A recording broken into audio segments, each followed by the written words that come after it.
Here we are, lot 174. Lot 174, the infamous lot that I've been working on for over 2 months. The one I have advertised for $11,000. The one I keep saying, this is my best lot. It is my best lot. Well, I gotta tell you, what I've gone through to get this lot cleared, the trees are up, killed me. But after a couple of months, jumping all around and coming back, finally, lot 174 is done. I'm pretty happy. Right now it's 12 o'clock Monday, and I'm gonna call this one a wrap because I've taken the lot as far as I can take it. You know, when you're clearing, it's easy just to keep on going and keep on going, but we also know that you're gonna have Dave come in, and Dave is our dirt guy. And he's gonna lay down the pad and everything, and when he comes through with a tractor, he's gonna grade this ground, he's gonna make this ground look beautiful. Anything extra, stump grinding, he's going to include all that in his price. So we already know that this lot is done. So 174 is different than your other lots. Part of the reason the dimensions is 100-foot long lots. Most of the lots we get are 90 feet by 95 feet. When you're dealing with a 100-foot lot, not just the extra 10 feet, but where the front markers are placed. Some of the lots in this subdivision, the front 2 survey pins are deep onto the easement. As a matter of fact, on some of the lots I've seen, you would think you'd own half the easement. Well, you're never going to use that part of the easement, so you lose that square footage. And here's what I mean. If you have a lot that's 90 foot wide, long by 40, 90 long, and that survey pin is located deep under the easement about 10 feet, well, what do you really got? You have an 80-foot lot. Take 10 foot off the back, because you can't build on the back 10 feet of the property. So now you got 70, but wait, you got to stay 5 foot off. Then you got 65 feet to work with. Given that's about the minimum of an average mobile home, the extra footage matters. Now on this property, not just the location, I am looking at the front of the subdivision right beyond here. I mean, there is the entrance, you come around the block and you're here. People always say, well, you're at the front entrance, what about privacy? No. You see, the way this subdivision is designed, the entrance is there. The cars split, and the main road bypasses this and goes deep into the heart of what we call the inner lots, the lots at the back. So most of the people live at the back, so all the cars are going to go right by the street. They're going to keep going. So you have the utmost privacy here. Your survey pins are nowhere on that easement. They're right at the baseline. It's not a 90-foot lot, it's a 100-foot lot. So when I'm looking at this lot cleared, it looks noticeably bigger than anything out there. I'm pumped, I'm stoked. We are done with 174. Guys, when I upload this video, and gals most importantly, I like girls better, love them. My cameraman's a girl. But when we upload this video, my phone's gonna go. Negotiate, call, I want to get it sold. Now I'm gonna do a walkthrough. Check this beautiful lot out. I'm gonna show you exactly what I mean. And there's my girl. Anyway. Okay, check this out, guys. There's my survey marker, okay? Look at the tree line. Imagine if this survey marker was located right here.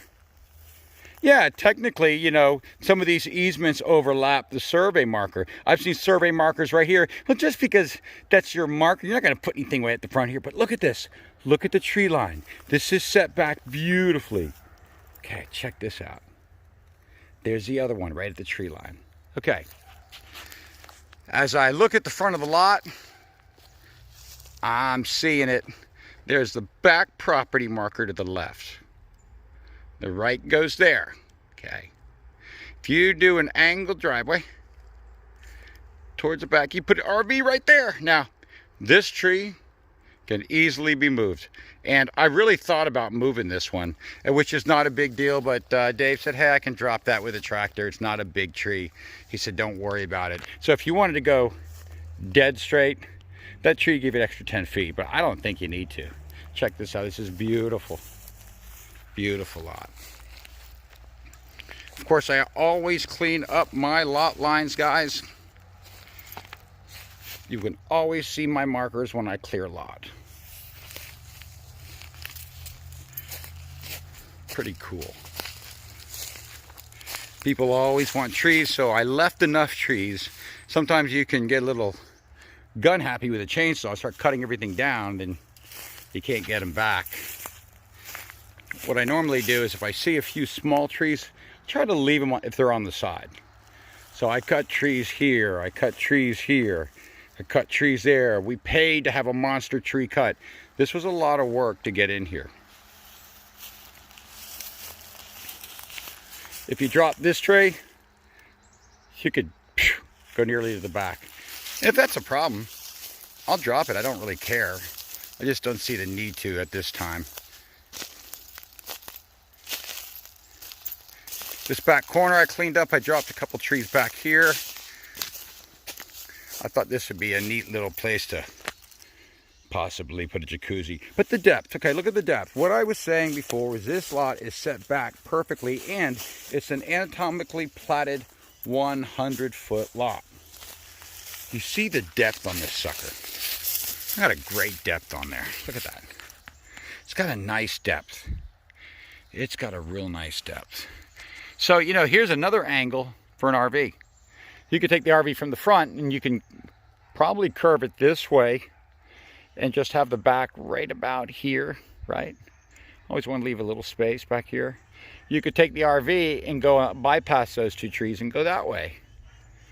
And of course, if you want to get inventive, our developer will help. He's got a tractor, that's why. And if I drop these trees, they'll hang up in other trees. It's a little more trickier. So there's only so much that I can do. But if these two trees are a problem, get rid of these two trees and you'll have a clean open space from the back to the front. Just don't think you need to. I think the trees offer that shade. Oh, by the way, shade. Check out the shade. Now look, guys. It is 12:26. And look at the shade. See, this is why you don't want to get too ambitious with just cutting trees down. You know, squeeze that RV in. People always think that everything's got to be straight. Don't. It adds so much character to it. At least it sounds good, right? Okay, here's the other stake. Now there's the lot line right. There's the marker there, so it's going to come right here. I can't drop anything here because those aren't my trees legally. This can be dropped easily. This one's a little bit of a leaner. It's not going to really bother you. You drop that one, but just check this out. You can go this way with the RV too. You got a bunch of different ways to go. Now, one option I was telling somebody else was that you can also cock an RV sideways. Depending on the side. You could go sideways. On a lot this deep, gives you a big backyard. So, it's been a journey on this lot, and I want to leave you with something so that you remember 174 right at the front of the subdivision.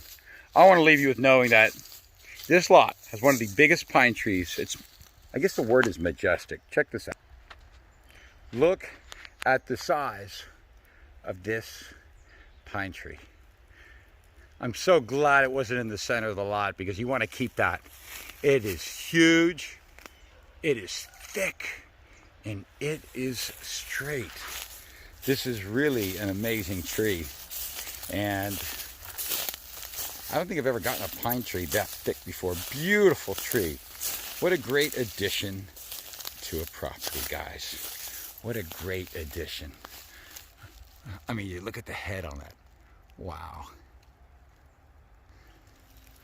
Wow. But anyway, I got to call this a wrap. I'm happy. This lot is ready to go. It's been a long 2 months. And I'm waiting for you to call me at 423 buy land. You can call me 7 days a week. Don't worry. I'm up till midnight.